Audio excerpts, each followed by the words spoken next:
everybody, welcome to George Reviews. I hope you're having a great day. I am the 80s Transformers fan. Today on George Reviews, I'll be doing another versus battle. It is a battle of R2-D2s today from Star Wars, the Black Series collection.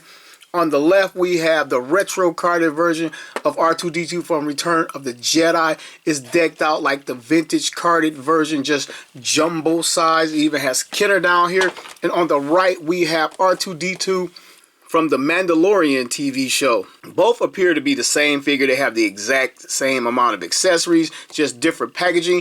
And because this is a versus battle, the first thing we'll put head to head is the packaging. So we're going to start with the Return of the Jedi retro packaging. R2-D2 looks almost too good to open in this retro card. It's designed exactly or almost exactly like the vintage figure from Kenner, now owned by Hasbro. Flipping the card over to the reverse side, you can see the other figures in the wave, which is always a nice touch and always came with the retro toys. Whole lot of to do down here. Then I had a few coupons to burn at GameStop. Saw this guy on the other side. I could do a versus battle. So this is the standard Black Series packaging. Now has an image of R2-D2 right here with some of the armatures coming out of the door right there. He has a radar dish up there. And who is that standing there? That looks like some type of stormtrooper armor or maybe even Inquisitor armor. I don't know what this image is from. And both of the packages say R2-D2 in number and letter. And then down here is actually spelled out R2-D2. Back at the packaging. This packaging has a brief bio for R2-D2 right here, or what's going on at this point in the saga. And I believe he's numerically designated at number 32 in the line. Alright, as far as packaging, to be short and sweet, this packaging wins. I like this every time over this. There's nothing wrong with this, but this is just more aesthetically pleasing. It's more displayable. But we are going to get this thing open and go forward with the review. Just going to peel it off. I'm not going to try to save the packaging because I have another. Normally I would try to preserve it. Here's an R2-D2. He's supposed to be finally made to scale or more proper scale. And he comes with the following. As far as the accessories, they're both the same. We have a radar dish. We have like this computer interface, periscope. We have the little grippy thing he tried to take the lamp from Yoda with. We have the main computer interface that he used most of the time. It was pretty much his USB port. And we have like the little welding torch right here for R2-D2. Both come packaged with the exact same thing. Alright, now for the standard packaging version. I don't know, are you supposed to open these from the side or the top? I don't even know. You know what? Let's make it extra simple. He's packaged in clam style. Just a little bit larger. Again, same accessories. Let's get this guy out.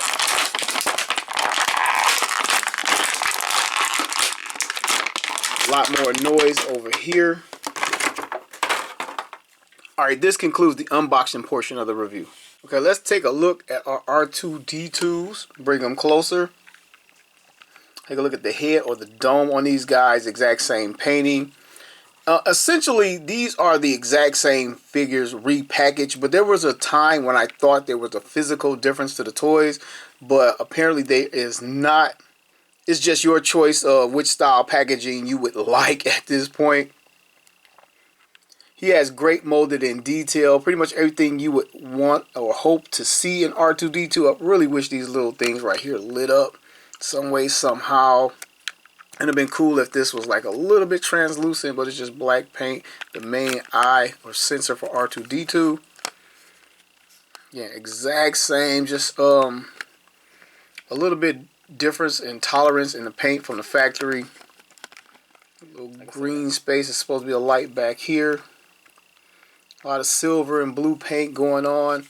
These guys. R2 has the third leg, and he can extend that third leg. So can I. It is articulated right here, so you can get all the posability of the television show that you need from R2-D2. It's just tragic that they didn't even try. They got like false wheels under here.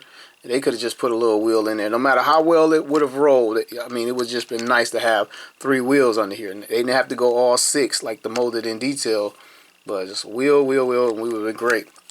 Now, speaking of detail and articulation, the legs move right here at the foot pad, back and forth. You get this much out of it before it hits the arm.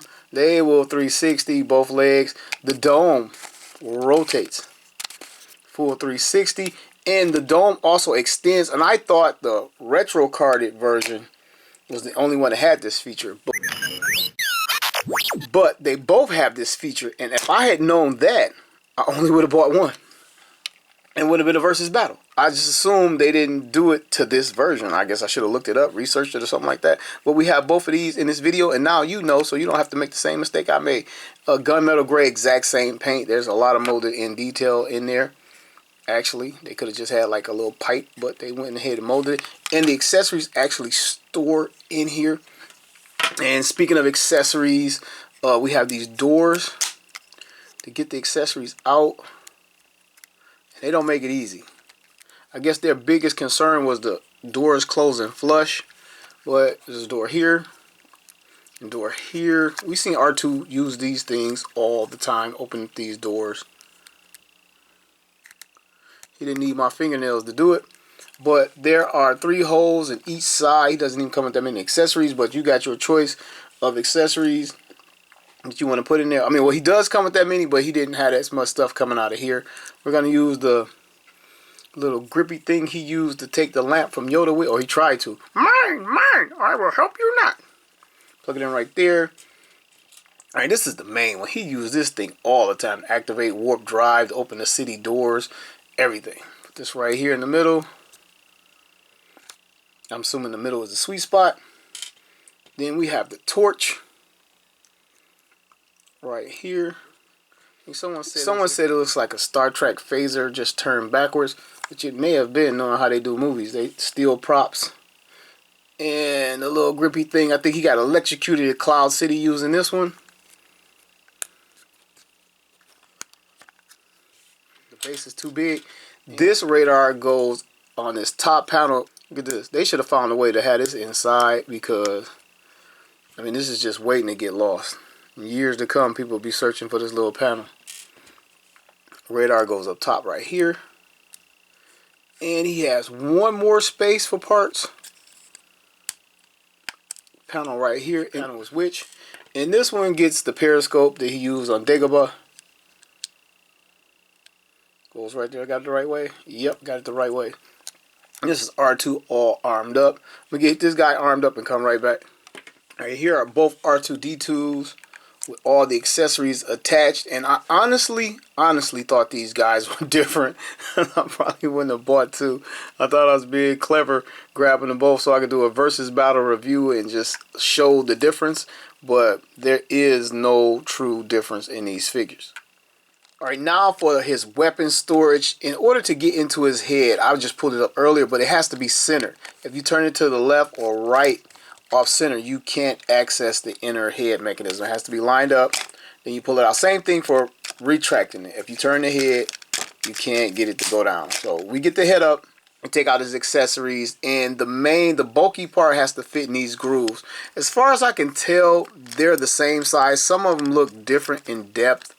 I'm really not sure if they are. If there is a difference, it's these two are a little bit bigger. So I'm going to go with the periscope right here in the front.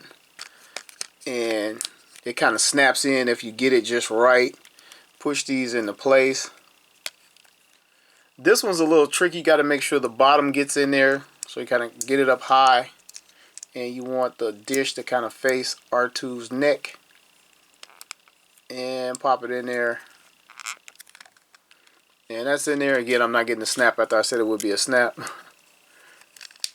And this one over here, got a little snap out of that one. And finally the torch. And they are all securely in there. And again, line up the head and lower it down. And with the exception of the bottom wheel, it should not rattle at all unless the bottom wheel is kind of dangling. But there you have it. Everything stored inside R2's dome. This is the part where we give R2's the size up and the rundown. From the vintage collections is the 3 3/4 scale R2-D2, and this thing still lights up and makes sounds after like 20 years. This is how our R2s compare with their counterparts from Star Wars, the Black Series retro cards, Return of the Jedi Luke, and from The Mandalorian, the Return of the Jedi style Luke Skywalker that saved Grogu. This is how he sizes up with Darth Vader. And from the world of the Transformers, here's Buzzworthy Goldbug. Let's get our R2-D2 out here next to the live action model. This R2-D2 doesn't have any weathering on him at all. He's brand new out of the factory. And most of the time we saw R2-D2 with a lot of grit and grime on him, except for the very end of New Hope when they polished him up like a new penny. Alright, here's one clean as a whistle image of R2-D2. Okay, I have one more comparison for you guys. This was kind of a ripoff because I got it in the packaging. This was the previous release of R2-D2. This is the New Hope packaging, but it's just says Star Wars because originally it just was Star Wars and not a New Hope. But bring them closer and put the two side by side. You can see they beefed up R2-D2. He's considerably bigger. And this one to me had better paint apps and better coloring. Over here you can see the black in the vents of the front of the droid, and over here is just all silver. And then the wiring on his feet is a bright copper color, and this is like a more weathered copper wire right here. And one last thing of note between the two, this is a very vibrant white, and this is like kind of a off-white, almost like it came from a smoker's home or something. And I don't know why they did that. Both versions are that way with that like off-white. It seems like over time it would just get worse actually. Alright, this is where we wrap up the big show, and I want to give you my final thoughts on these figures. Both the same figures. As far as the versus battle, there really was no versus battle. There was the same figure. I just didn't realize it was the exact same figure. And so all we got to go off is the packaging. I'm going to get a packaging to the vintage Return of the Jedi carded version because I like that better. As far as what I like about the figure, I like all the accessories that he comes with. I like the extension neck where we can hide the extra accessories that this guy housed. They all tuck away nice and neat, which is very cool. I wish they had done something with the panels, like you can, while you're displaying these pieces, you could like hide the panels away somewhere within the figure. That would have been awesome. And speaking of what would have been, I always have a wish list for these guys. And my major wish list is the completion of the accessories from Return of the Jedi. He doesn't have the saw he used to cut himself, C-3PO, Han, Luke, and Chewie out of the Ewok's net. I think that was very Return of the Jedi specific. This is Return of the Jedi. Well, not that it matters. But he could have came with that saw. And he had another arm that he used to break Princess Leia chains aboard Jabba's sail barge. That's notably missing from this set. On my wish list, I wish they had a place for Luke Skywalker's lightsaber. Even if they didn't include it, I wish he had a place to house it for anybody who already had it. And maybe even if it didn't go down or retract into the toy, you could just sit it up there and like it just had a place to peg in or something. And I think that would have been very cool, especially far as this one being the Return of the Jedi version. But what we got was very, very cool, and I enjoyed doing this review. Like the figure. Hope you liked the review. I want to thank you all for watching another episode of George Reviews. The reviews where every toy has a story.